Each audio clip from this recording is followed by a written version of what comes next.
David Frum, good to be with you. Thank you so much. I must say, I like the title of your book very much. It seems fitting that a president who's so brand conscious and likes to see his name on hotels and golf courses and steaks would also get his own brand name regime type with Trumpocracy. So with that in mind, can you define Trumpocracy and explain how you came up with this concept? Well, we are all mesmerized by Donald Trump's outsized personality. And it's natural to believe that the personality is the secret to what is going on. Trumpocracy, which comes from the same root as democracy and autocracy, is a book about the study of power. That's what the suffix means. This is the study of Donald Trump's power. How did he get it? How does he maintain it? How does he get away with it? So Trumpocracy is the system of enabling. It's the system in the White House. It's the system between Trump and Congress. It's the system between Trump and the media that enable him and create an audience. It's the system that involves the Republican donor elite, the traditional elements of the Republican Party that have succumbed to him, and above all, between him and that core group of his voters within the Republican Party who enabled him to win the Republican nomination and then go on to the presidency.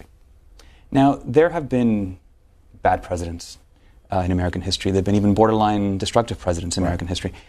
When did you decide that Trump sort of transcended this and posed a threat to the American system of democracy itself? My concern is only secondarily with Donald Trump. It is with this larger system. So what I became concerned by, and when I started writing about this, was years before Donald Trump was even thought of as a candidate for president. My interest in repressive populism really intensified in the early part of the 2000s, as I started covering the Tea Party movement and writing a lot about that.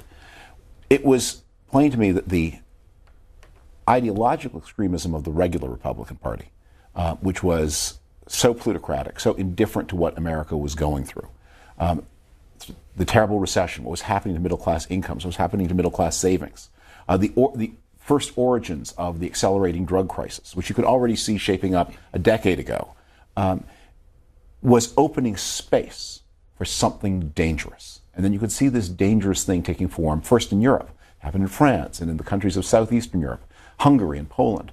And I became morbidly obsessed that such a thing was possible in the United States, that it was coming. And I didn't know it would be Donald Trump. In fact, I was quite surprised. But when he showed up, I realized this is what we've been waiting for. I'm glad you raised that. There's these two sort of threads running through the book, right? One is about just the stuff that Trump is doing, right? And you also write, though, about these pre-existing vulnerabilities that Trump sort of very sagely identified and exploited. So when you're looking at the challenges to American democracy today under the Trump presidency, how much are you worried about the man and the family, and how much is it more institutional and systemic? When you're well and healthy, you shake off infections that can kill you if you're not well and healthy.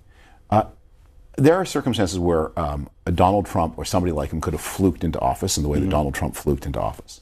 And then the American system, a healthy American system of government, would stop him. Let me give you a very concrete example of what I mean. Right now, Donald Trump is receiving millions of dollars in payments from foreign business partners. In the Philippines, in Turkey, in the United Arab Emirates, India. We don't know how much. We don't know whether it's a flat fee or whether he's getting percentages. We have no idea. What we do know is it seems to be affecting American foreign policy, because the countries from which he draws these incomes, the Philippines and Turkey, seem to get much easier treatment from him than the countries from which he does not. The most extreme example of this is in the Persian Gulf, where Bahrain and Saudi Arabia, that have been good business partners to the Trump family, get one treatment. And Qatar, which not only didn't have its National Day in the Trump Hotel, but which actually canceled a lease in the Trump Tower in 2014, they get a different. It's obviously affecting American foreign policy. You can imagine in a healthier society that Congress would do something about this. Jimmy Carter faced an all-Democratic Congress. Bill Clinton, in his first 2 years, faced an all-Democratic Congress. They held those presidents accountable. This Congress does not. And the complicity between Trump and the Republican Congress, that's the first building block of this Trumpocracy. There are different schools of thought among Trump critics. about the threats that this presidency is posing.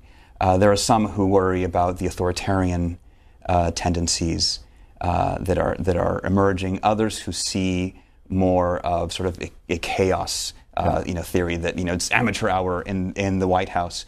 And then others just worry about the unpredictability of Trump. This is the Hillary Clinton criticism that, if you can bait a man with a tweet, et cetera.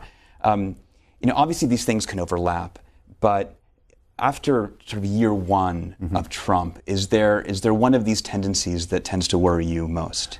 Donald Trump is negligent and indifferent to everything that a president properly should do. But he's quite active, committed, and wily about the things the president should not do. So there's truth to all of these points. I mean, there is chaos because Donald Trump cannot abide any restraint, even the kind of restraint that is in his own self-interest. Dramatic example of this, story I tell in the book. And by the way, I want to make clear when I say a story, these things are all reported by other people. And I'm very dependent on and grateful to the reporting of others. One of the things I tried to do in the book was always to pay credit not just to the institution, but to the individual reporter. Although this has become a challenge because one of the innovations of the Trump years, pioneered by your paper, is because the president denies everything, the paper started quoting 42 sources on a story. So that means you get byline, not just the double-barreled byline, which was a big deal in the past, but three-barreled and even four-barreled bylines, and that poses a bit of a challenge. The Washington Post thanks you for giving credit to individual reporters. But people do amazing work. So here's the story. When H.R. McMaster replaces Michael Flynn as National Security Advisor, one of the first things he sets out to do is to reaffirm the American commitment to NATO. Trump has made a lot of noises that are very nervous about how much he dislikes NATO, and of course he's so much under Russian influence or worse. It's a big problem. So McMaster arranges for Trump to pay a visit to NATO headquarters in Brussels. He will give a speech standing in front of the monument to Article 5, a twisted girder from the World Trade Center. And there, in front of that, at NATO headquarters, in front of that monument, he will read a full-throated, no-compromise commitment to the Mutual Defense Treaty. And to be sure that Trump says the right things, McMaster writes the passage himself, or at least oversees the writing with the writer. And it's in the speech. On the way to Europe, McMaster briefs reporters. This is what the president is going to say. Trump gets to that portion of the speech, and he skips the key passage. Why? Ideological hostility to NATO, some pressure from the Russians, or maybe he just doesn't like being told what to do. We don't know. But that's where you see the consequence, because what then has to happen, of course, is McMaster now is in the situation where everyone expected this endorsement. And the question is, wow, is the president reneging? Is the United States reneging? And McMaster has to brief reporters, I don't know what you're talking about. The president did exactly what everybody expected. So you get the chaos, you get the necessity to lie, you get the breaking of the White House staff, the discrediting of McMaster in the eyes of the press, one of the most honorable soldiers of his generation. So I think these things come together. But I would emphasize Donald Trump is driven above all by greed and by the desire for dominance, very little by ideology. Could someone else have stepped in to do this, right? Is Trumpocracy only possible with Donald Trump? Could someone else, do you think, have, in as skillfully a manner exploited these vulnerabilities that you identified? Somebody will. And because one of the things we need to understand, this is going on throughout the Western world. We are seeing a global decline in confidence in democracy, belief in democracy, and the effectiveness of democracy across the democratic world. And in the United States, it happened to express itself in the more right-leaning party. But in other countries, it has expressed itself in the more left-leaning parties. I mean, a lot of the forces behind Donald Trump you see in Spain and in Greece and parties of the left, in Italy, in England, in Britain, in the candidacy of Jeremy Corbyn, leader of the Labour Party. And many of the things that worry me show up inside. I mean, the Democratic Party has been a more level-headed party in recent years than the Republican Party. But one of the themes I stress in the book that is back of this at the most fundamental level are racial, sexual, and economic tensions. And the sexual tensions I draw special attention to. If you follow the Bernie Sanders versus Hillary Clinton primaries, The gender gap between Sanders voters and Clinton voters was bigger than the gender gap in the general election between Trump supporters and Clinton supporters. And a lot of the things that were unleashed in social media in that were as or more misogynistic than the themes that were unleashed.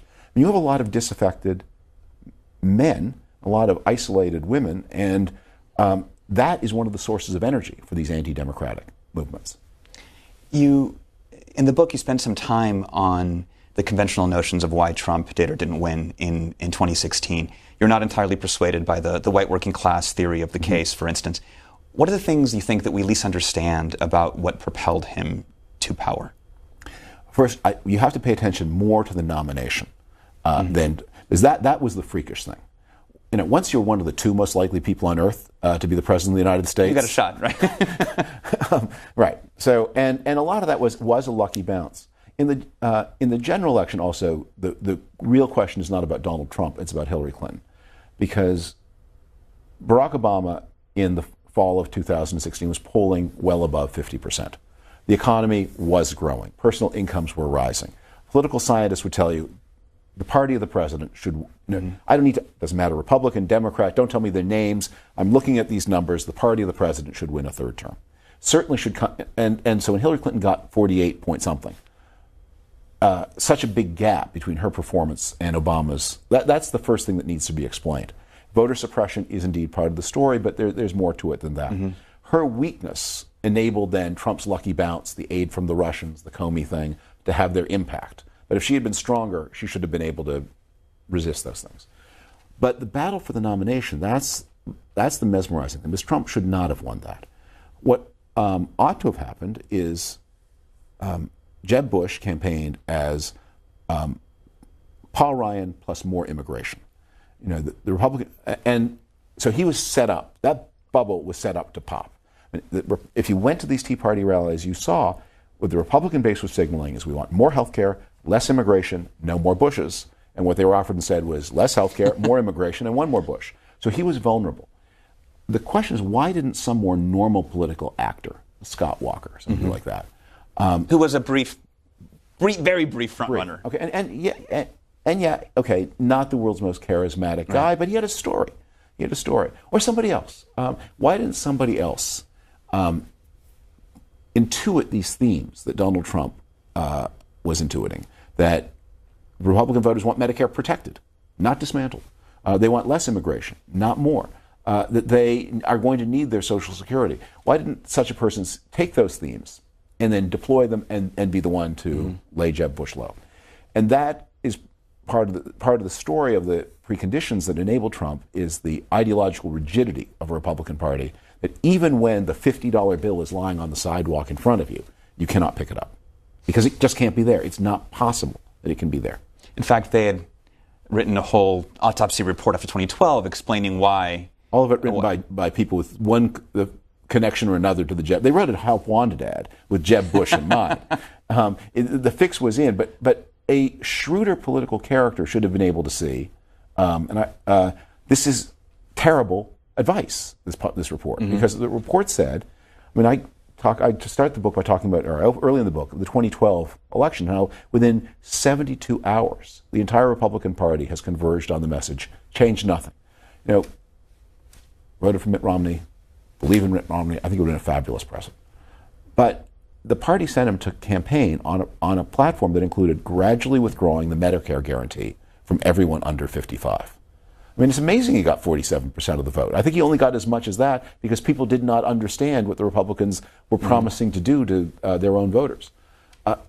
You might have thought that the reaction to after the vote was, we need to be a little less dismissive of people who work for wages. We need to be more attentive to the fact that even our voters really like Medicare and want it to be available even to those who are now under 55. They couldn't see that. They could only see the part of the Romney platform they did not like, which was his moderately tough line on immigration. They didn't like that. Let's jettison that and make it a 100% rich person platform. It's, as you say, it's easy to fixate on Trump, right? You know, he's on the title of your book. It's the classic overcoat shot that book publishers love these days. Yet you write in the introduction that this book is not the story of Trump, or not just the story of Trump. It's the story of those who enable, empower, support, and collaborate with Donald Trump. Mm-hmm. Who are they? Who are the enablers? How do you break them down? Let's start with concentric circles. First, there are those who immediately serve him, who lie for him. And I think, often for understandable or even noble reasons, like H.R. McMaster, lying to conceal the fact the President of the United States does not want to honor the NATO treaty. They are the larger executive branch, not outside the White House, the Department of Justice and the FBI, staffed with people who are like Rod Rosenstein. Puzzle. They've never seen it, like a Rod Rosenstein who seems like a conscientious and not very imaginative person, struggling to do the right thing while also mollifying the president, trying to walk the line, and not understanding what a spirit of destruction and what he's negotiating with, how implacable. So a lot of people are baffled by this in the executive branch. The people in the FBI as well, trying to follow their traditional rules in the face of a president who's unlike anything else. Then we widen it some more, and it's the Republicans in Congress who are not doing their job, not insisting on basic things like if the President of the United States is on the payroll of foreign business people, the country needs to know about that. Then it's the Republican donor elite that believed they could use him and didn't understand that he would use them. And in fact, didn't understand that their ideology made them hostages. Normally what happens in the first year of a presidency is the president has an agenda, wants to accomplish things, and he's surrounded by people with human weaknesses. And so, you've seen it, it's in the LBJ movies. The president wants a civil rights bill, the member of the House of Representatives wants a dam, and the deal is done. This is the other way around, that Paul Ryan has the agenda, and Donald Trump is the person of all the human weaknesses. So they are the enablers. Those donors who believe that this guy would be the vehicle for achieving what they wanted, and the price would be something bearable. And finally, the enablers are, there's one more step. The enablers are the conservative intellectual world, which developed a series of rationalizations and justifications and excuses. If they can't defend them, they attack his opponents. If they can't convincingly attack his opponents, they change the subject. If they can't change the subject, then they just go quiet altogether. And lastly, there are, in the country, these Americans who are, in their millions, drawn to a radical politics of authoritarianism as a way of achieving what things they want to achieve and then punishing people whom they want to punish. There's a lot to unpack there. Let's start with the party a little bit. You write that once in office, it was not Trump's own cunning that enabled him to defy long-established standards of decent behavior. It was the complicity of his allies in the Republican Party, and that the once great party has united to elevate one man into a position of almost absolute power over itself. Clearly, the Republican Party, the Republican establishment thought they were getting something out of this deal. What have they gotten beyond a tax bill out of this deal? They've gotten the tax bill. They've gotten substantial deconstruction of a lot of Obama-era environmental regulations. They're looking forward to more of those. Obama left behind, because he couldn't pass legislative restrictions on carbon emissions, he left behind a very elaborate EPA scheme for regulating carbon. And like EPA, it's intrusive and burdensome and often irrational. And a big project of the coming year will be shutting that down. They got relief from some of the parts of Obamacare and some hope that although Obamacare couldn't be repealed, maybe it could be damaged enough to collapse. They get important favors for the financial industry, and above all, the breaking of the Consumer Finance Protection Board that has just been dismantled. Donald Trump has his own OMB director serving at the same time as the director of the Consumer Protection Board, paralyzing that body. So I think that Neil Gorsuch, right? They got Neil Gorsuch. That's probably more important to the rank and file than to the donor elite. But yeah, they're happy about that. So they're getting stuff. They're getting real, substantial, tangible benefits. One of the things that and this corporate income, let's not minimize how big a deal that is. one of the arguments, it's long been argued by economists, who pays the corporate income tax? Is it paid by workers? Is it paid by consumers? Or is it paid by shareholders? So we now have an answer to that question. When the stock market goes up 30% on the expectation of a corporate income tax cut, the stock market is saying, we think the shareholders are getting most of this. Because if it were going to workers and customers, then the stock market shouldn't have reacted to it at all. You write that Trump has ripped out the conscience of half of the political spectrum and left a moral void where American conservatism once was. Did Trump do that, or... They were so ready. When did that excavation of the moral conscience of the Republicans begin? I mean, you've been an in-house critic of the party for a while throughout the Obama years. Your former colleague at AEI, Norm Ornstein, wrote a book several years ago about what he viewed as a kind of moral bankruptcy of the party already. When did this begin? The trend begins, I think, in reaction to disappointment with the Bush presidency in which I served, reaction against the economic disappointments in the Iraq War, of which I was a supporter, and the party began to move in a more radical direction. When I say radical, toward economic individualism, toward a more plutocratic politics, at exactly the same time that the American middle class, from which the Republican Party had historically drawn its strength, was getting into bigger and bigger trouble. And especially white America, from which the Republican Party, again, has disproportionately drawn its strength, was getting into particularly big trouble with diseases and addiction. So that the party had moved away from its voters. And that's the beginning. That's the beginning of the rotten. And the book opens with a series of sort of the steps down which the American political system is tumbling. And although this is primarily a Republican story, I think it's true of both parties that since the end of the Cold War, they've been playing the political game much more ruthlessly than they did between 1945 and 1990. That's again one of the themes of the book. Is I don't think we understood at the time how much the Cold War limited what the parties did to each other, because the country was in a deadly lethal great power competition, depended on presidential leadership, and so the president had to be respected, the president had to be respectable, and the parties had to set some limits on what they did to each other in order to ensure that the president could lead in this deadly struggle. With the struggle behind us, the party competition has become much more savage, and the president has become a person it's much less necessary to respect and much more just an ordinary party leader. This is the mutual toleration norm, right? The political scientists talk about between the parties.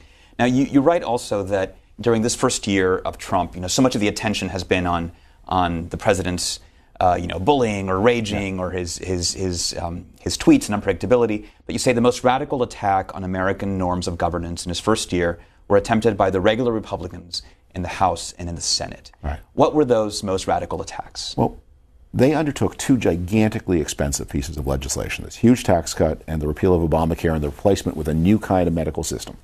Details to be filled in later. And they did all of this without hearings of any kind. And with the costs and benefits produced at the very last minute in ways that really were not well done. And that was especially true of the tax bill. To this day, no one knows what the true fiscal cost of this bill is going to be, because the bill creates so many possibilities for arbitrage and gamesmanship. I mean, that you have to estimate, well, how many people really are going to take advantage of these new pass-through LLCs? They're so complicated. The regs haven't been written yet. You don't know the answer to that question. So you don't know how much individual income tax you're going to lose from high-income taxpayers. But so the country was invited to buy a pig in the poke twice, without hearings, without opponents of the legislation getting a chance to be heard and to present expert witnesses of what this would mean.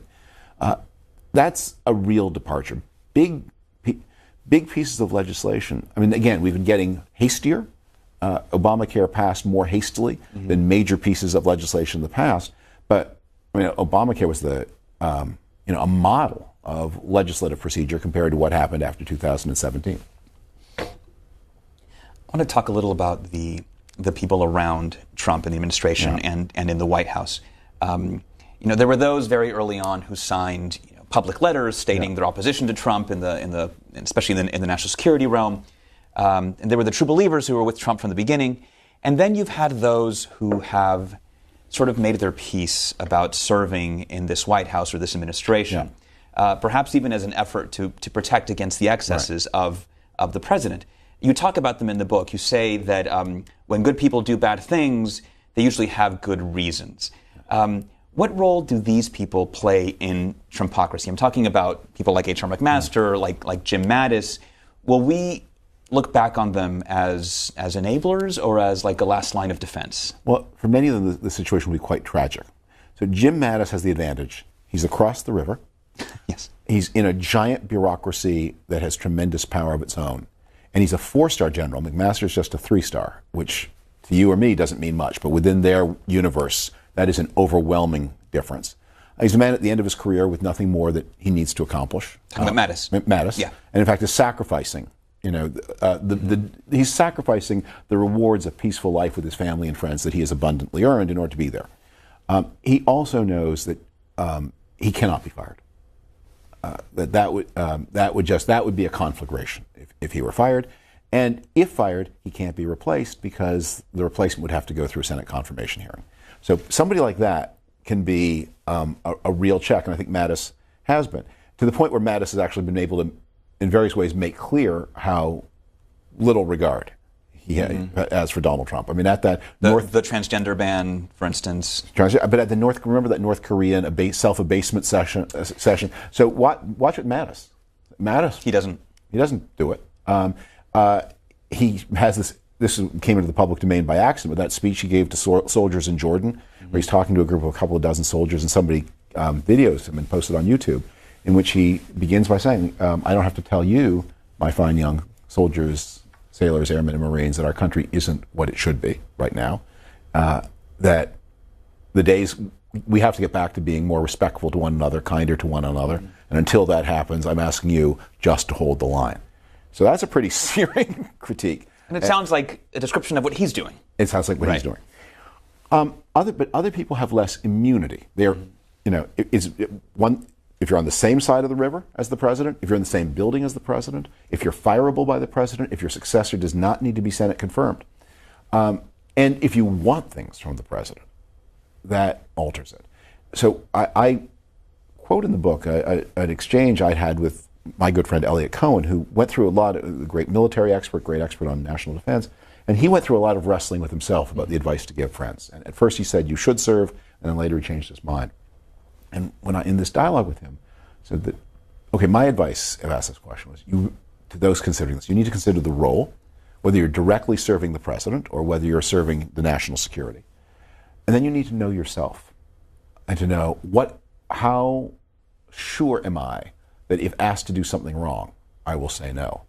And the final reflection is, and once you're sure that you will do the right thing, consider this. If the president agreed with you, would he have given you the job in the first place?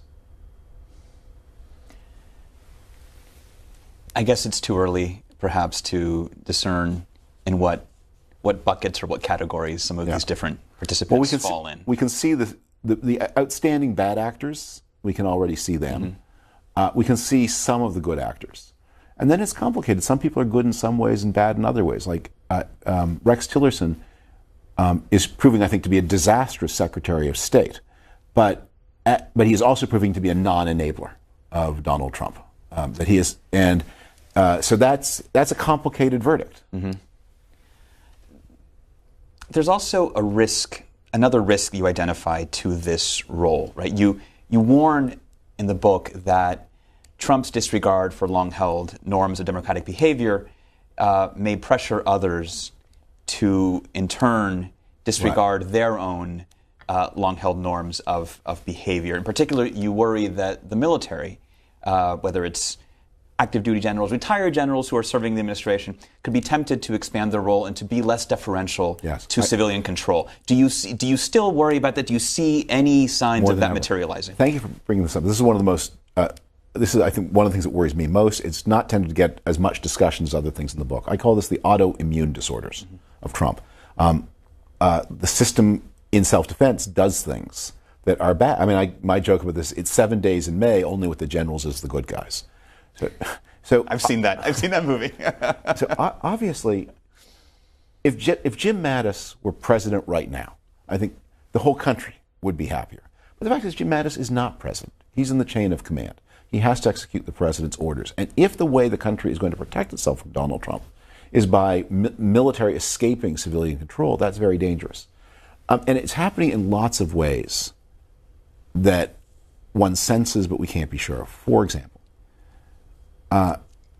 President Trump allows 14 people to read the president's daily intelligence brief. Normal administrations allow 3, 4, 5, 6. Normally it would be the vice president, national security advisor, the chief of staff. Basically, that's it. Bill Clinton let Hillary Clinton read it. But it's basically that group of people. And that's a few enough people and high enough people really to be able to hold important secrets. Trump lets 14 people, including his highly ethically compromised son-in-law, read it.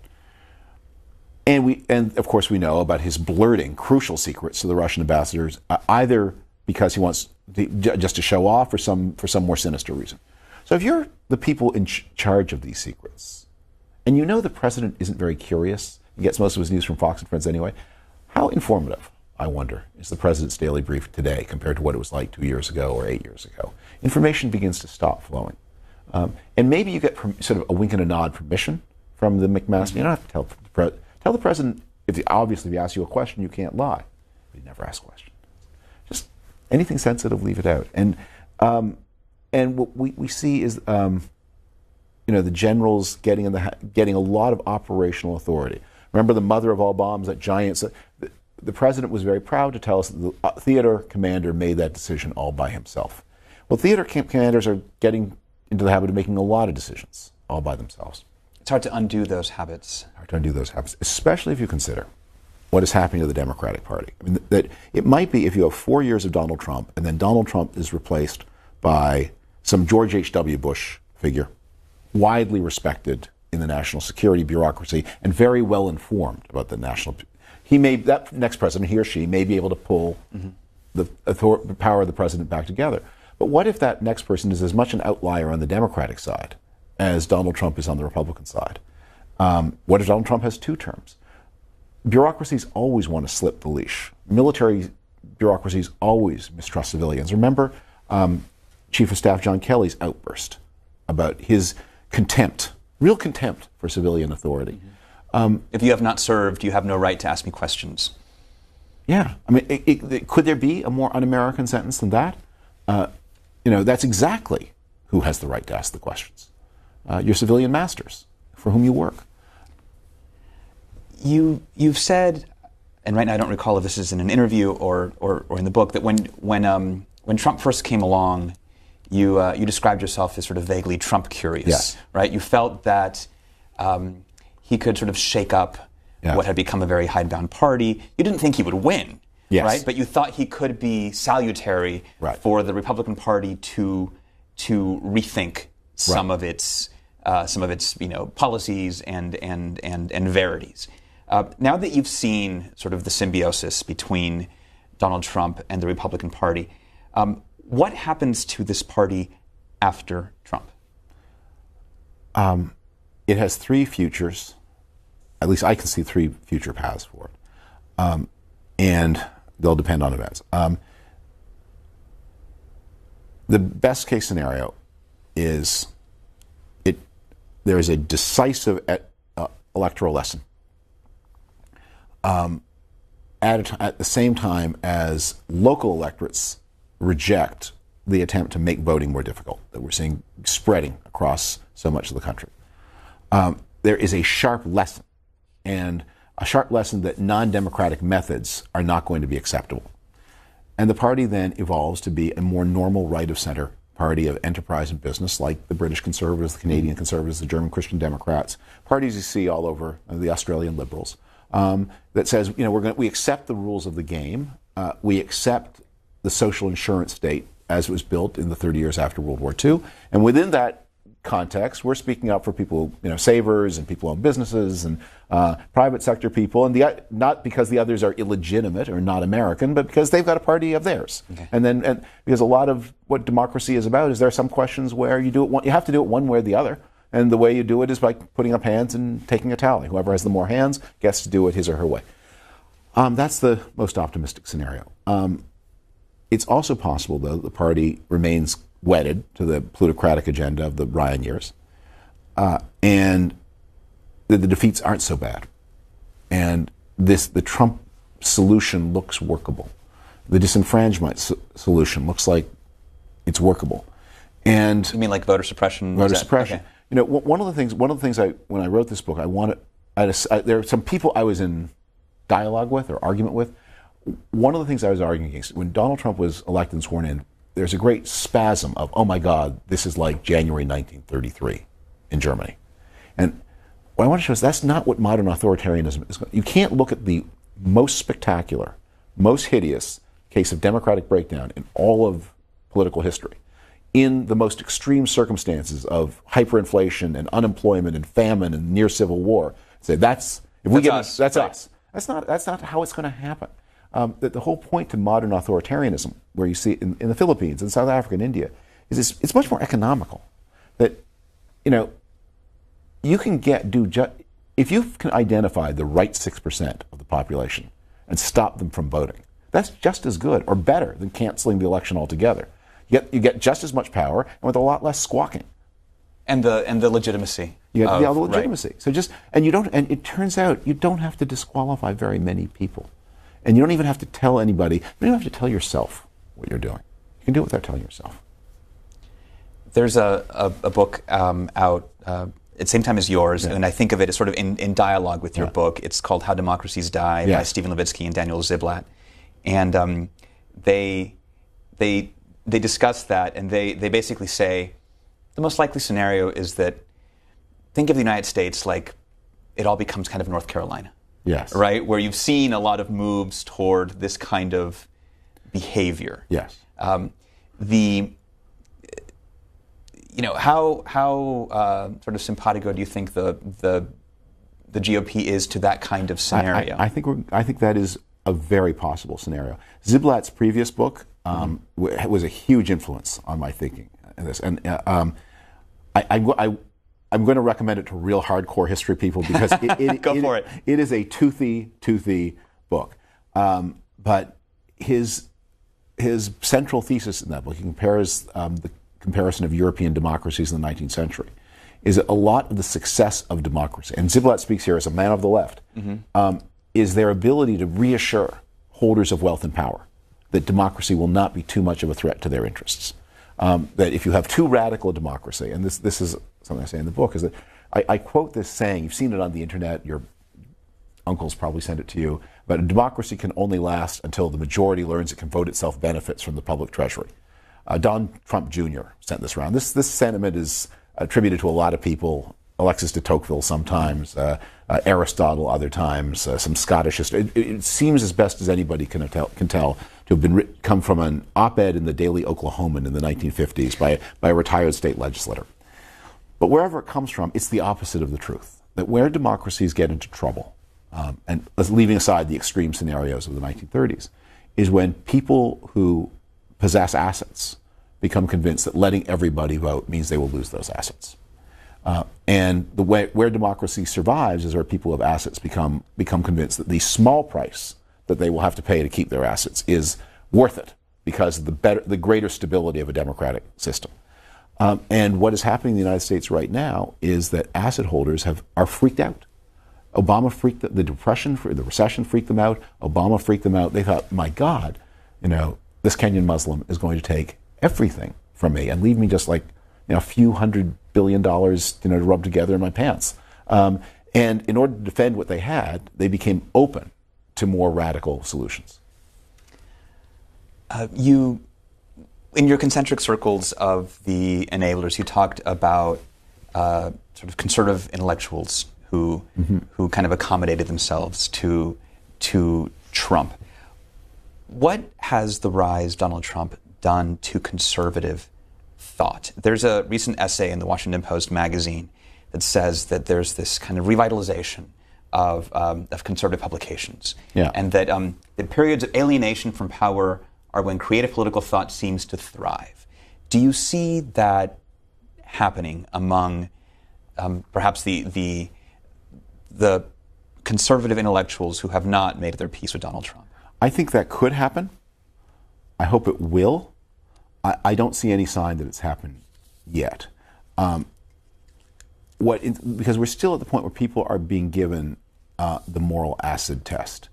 And I am impressed and grateful at how many people are, and including some people I wouldn't have expected, are sort of shining in this moment and are standing up. So that's exciting. Others less so. I mean, I reference in the book the famous Never Trump issue of National Review. 24 people signed it, but about half of those 24 people have made their explicit peace with Donald Trump, and in some cases quite abjectly so. Brent Bozell of the Media Research Center, who went from signing that issue to being one of Trump's most ferocious defenders and one of the fiercest critics of those conservatives who do not go along with Donald Trump, or who were where he was at the time of the election. But the intellectual project, no, I don't see any signs of vitality there. And partly because I don't think American conservatives yet understand how out of date their ideas are, how much they were solutions to problems from one period of history, one set of circumstances, and how radically those conditions have changed. And let me put this very concretely. I mean, this is my life story. I apply this to myself as much as to others. So the conservatism I grew up in the 1970s and 80s, that if you have an inflation, we know just what to do. And the liberals say it's wage and price controls. We know it's monetary restraint and deregulation. We know what to do. If you have a challenge from a totalitarian ideological geopolitical enemy, we know what to do. If you have a lot of crime, we know what to do. But if you have deflation and economic stagnation, if you have international chaos and the breakdown of the U.S.-led international order, if you have a drug epidemic and not a crime epidemic, then we're a little baffled. And so we respond to all this by insisting that America suffers from the problems we do know how to solve and does not suffer from the problems we do not know how to solve.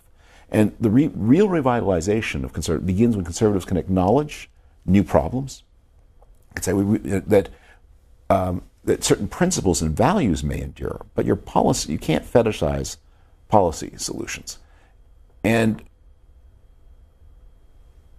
that work is I don't see that work being done. But I want to say that in the context of paying tribute to the people who are quoted in that Washington Post article. And I think they've shown themselves people of character. And that should always be hailed and saluted. There's a passage you have in the book that I wanted to ask you about because I wasn't entirely clear where it was headed. And you say, maybe you don't care about the future of the Republican Party, but you should. Conservatives will always be with us. If conservatives become convinced they cannot win democratically, they will not abandon conservatism. They will reject democracy. Yes. What does that mean? Well, that's what we were just talking about a minute ago with the greater North Carolina. That they will become. What you will see is more and more people saying explicitly what many Republican members of the House have said, which is, I don't think everybody should vote. I think voting should be difficult. You should have to make an effort. You shouldn't be able to just. It shouldn't be just anybody walking in off the street. I mean, the theory of democracy.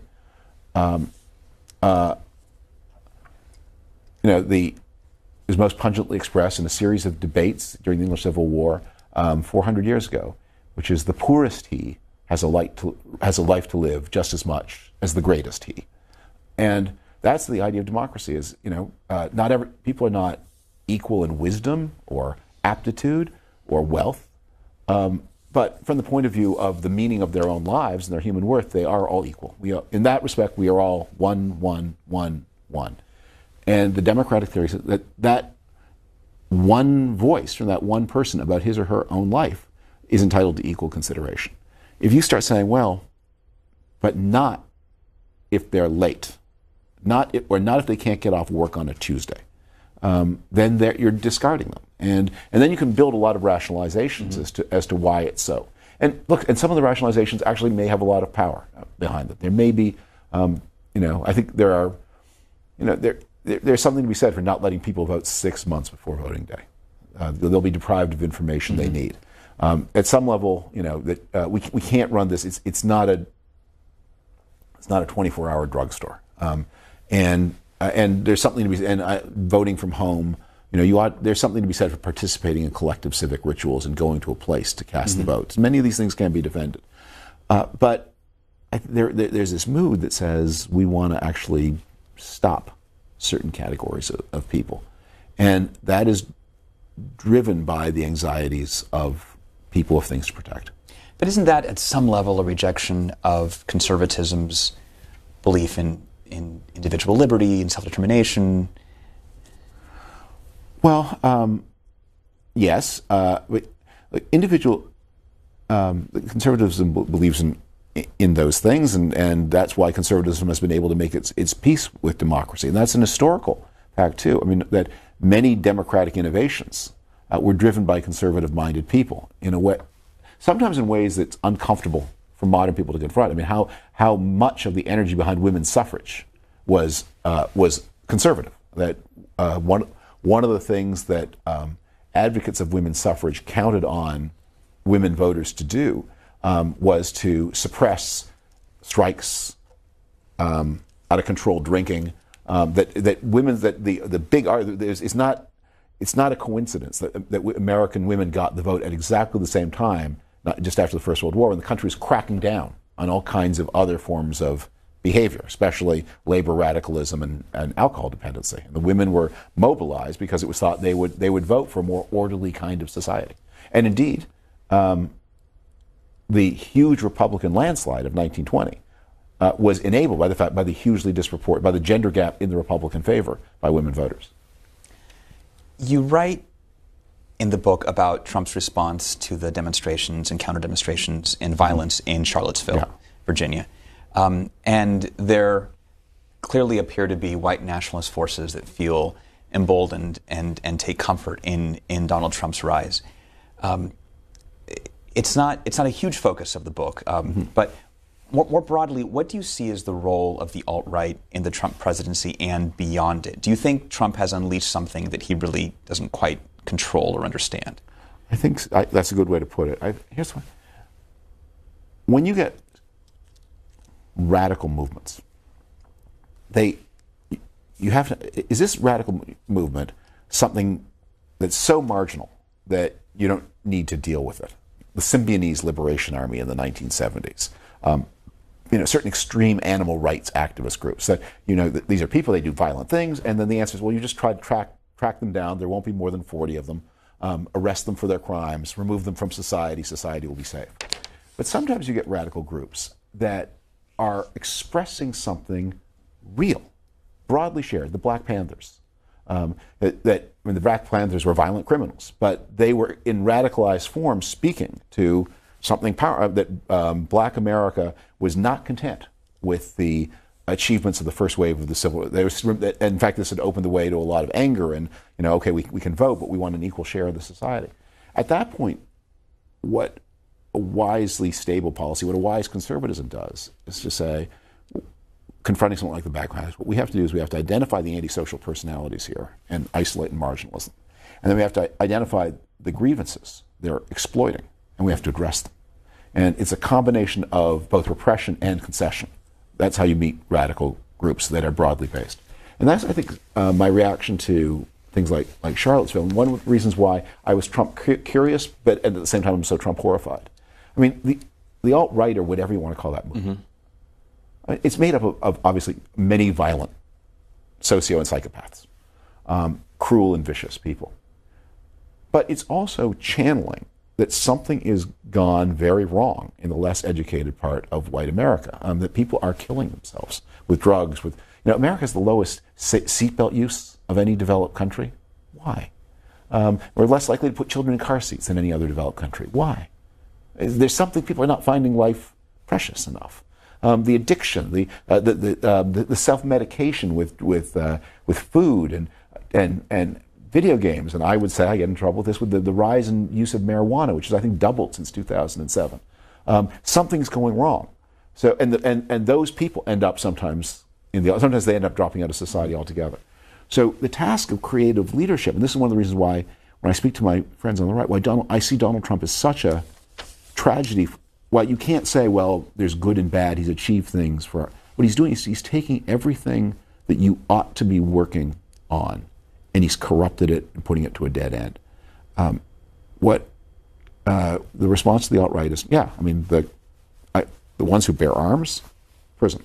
The ones who incite, on the internet, who basically play the part of self-radicalizing jihadi preachers, marginalize them. But those millions of under 30 young men who are earning less than women, don't see marriage in their future, are experimenting with drugs, and are putting themselves on the path to a self-destructive and socially harmful life, they need a bigger answer than being told that they should be ashamed of how much privilege they got. I want to shift a little bit to the international scene. One of your big concerns in this book is that Trump is eroding America's leadership in the world. And I know it's hard to separate these things, but when you think, what part of Donald Trump's impact do you think will be more lasting?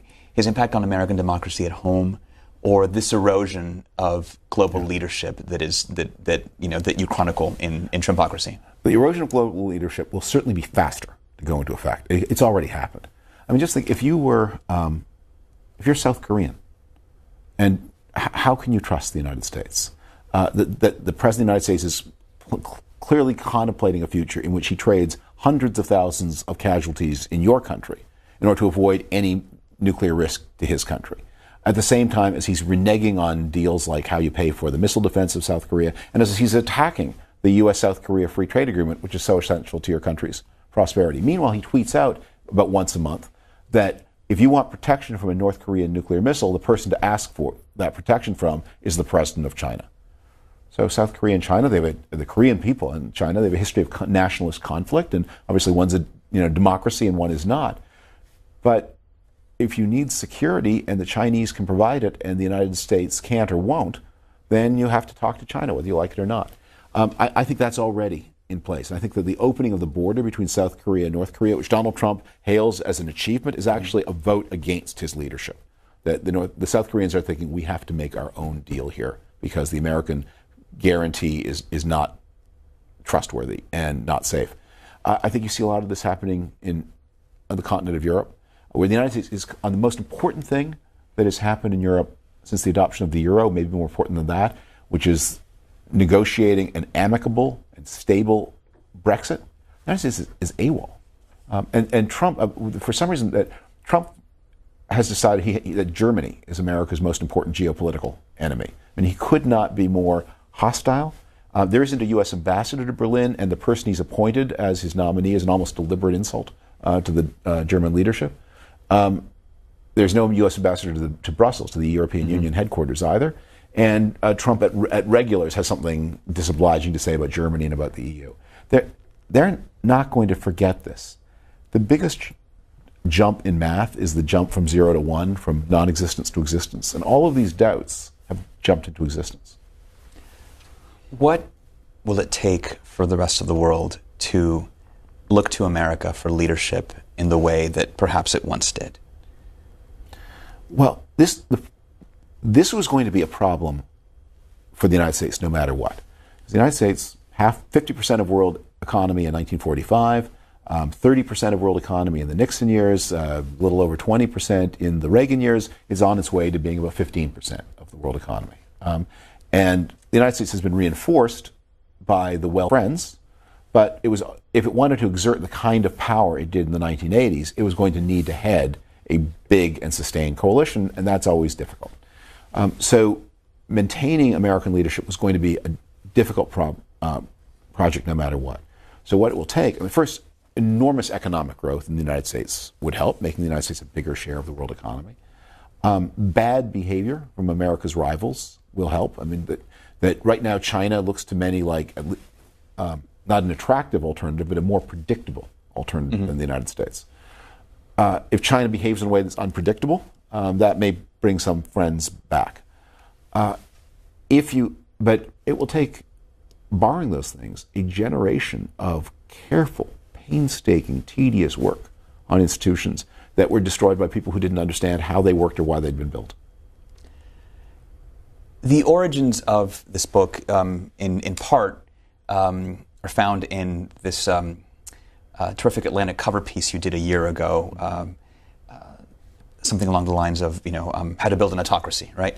The timing of that was extraordinary, by the way. I think your editors posted it just as the travel ban was, the first travel ban was going into effect. Jeff Goldberg's genius. It was supposed to come out a week later, and Jeff Goldberg's our new editor, and he's just one of these people with this like preternatural sense for where the public is. And by the way, this was a costly decision because these cover stories are linked to print advertising.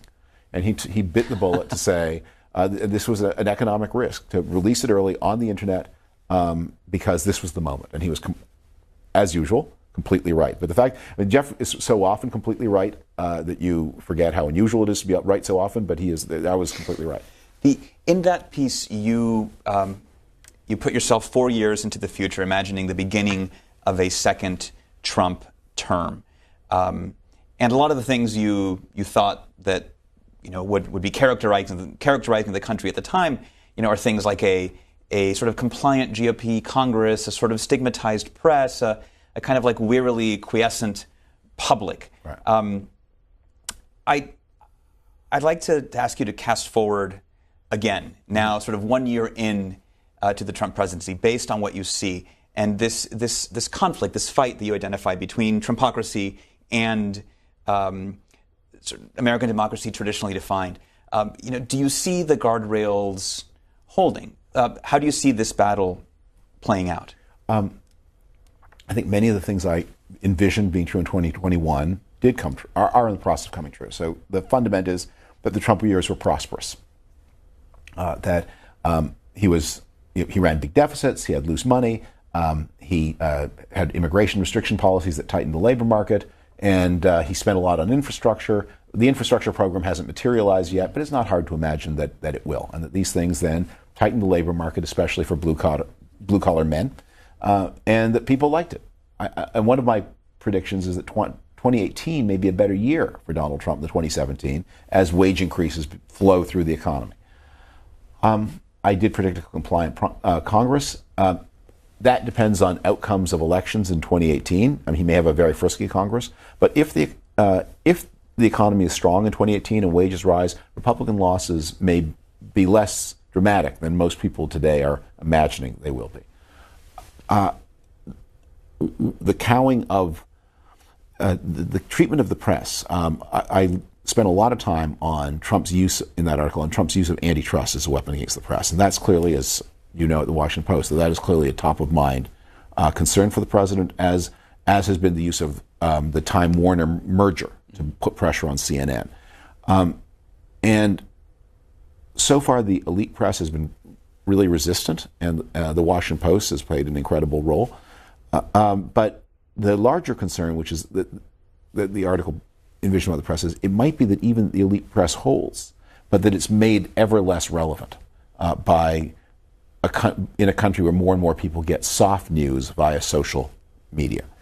Facebook is making decisions right now that indicate a great willingness to play ball with authoritarian regimes outside the United States.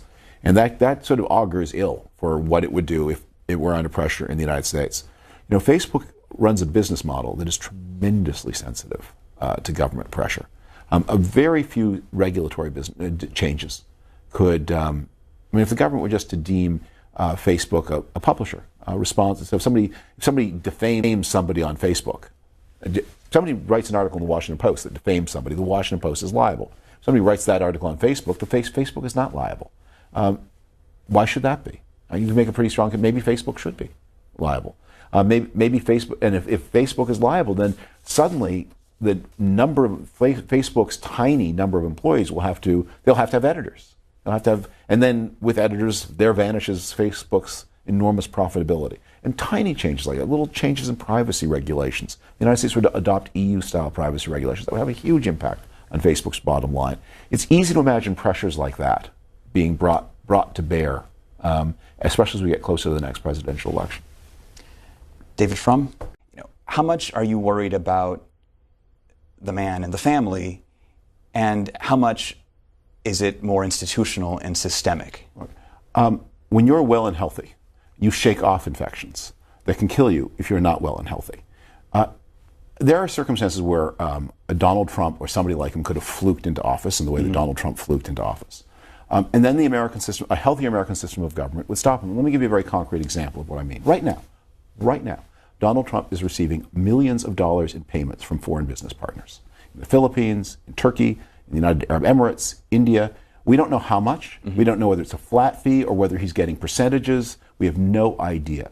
What we do know is it seems to be affecting American foreign policy, because the countries from which he draws these incomes, the Philippines and Turkey, seem to get much easier treatment from him than the countries from which he does not. The most extreme example of this is in the Persian Gulf, where Bahrain and Saudi Arabia, that have been good business partners to the Trump family, get one treatment, and Qatar, which not only didn't have its National Day in the Trump Hotel, but which actually canceled a lease in the Trump Tower in 2014, they get a different. It's obviously affecting American foreign policy.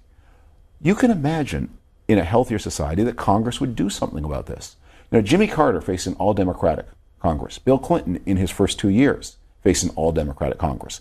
They held those presidents accountable. This Congress does not. And the complicity between Trump and the Republican Congress, that's the first building block of this Trumpocracy.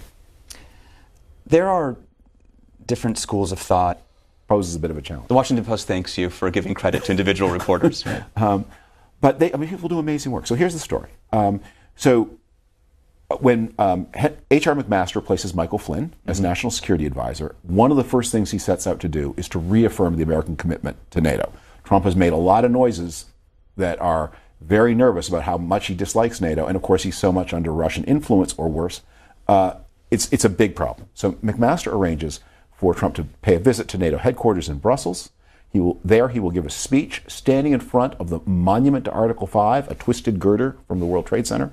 And there, in front of that, at NATO headquarters, in front of that monument, he will read a full-throated, no-compromise commitment to the Mutual Defense Treaty. And to be sure that Trump says the right things, McMaster writes the passage himself, or at least oversees the writing with the writer. And it's in the speech. On the way to Europe, McMaster briefs reporters. This is what the president is going to say. Trump gets to that portion of the speech, and he skips the key passage. Why? Ideological hostility to NATO, some pressure from the Russians, or maybe he just doesn't like being told what to do.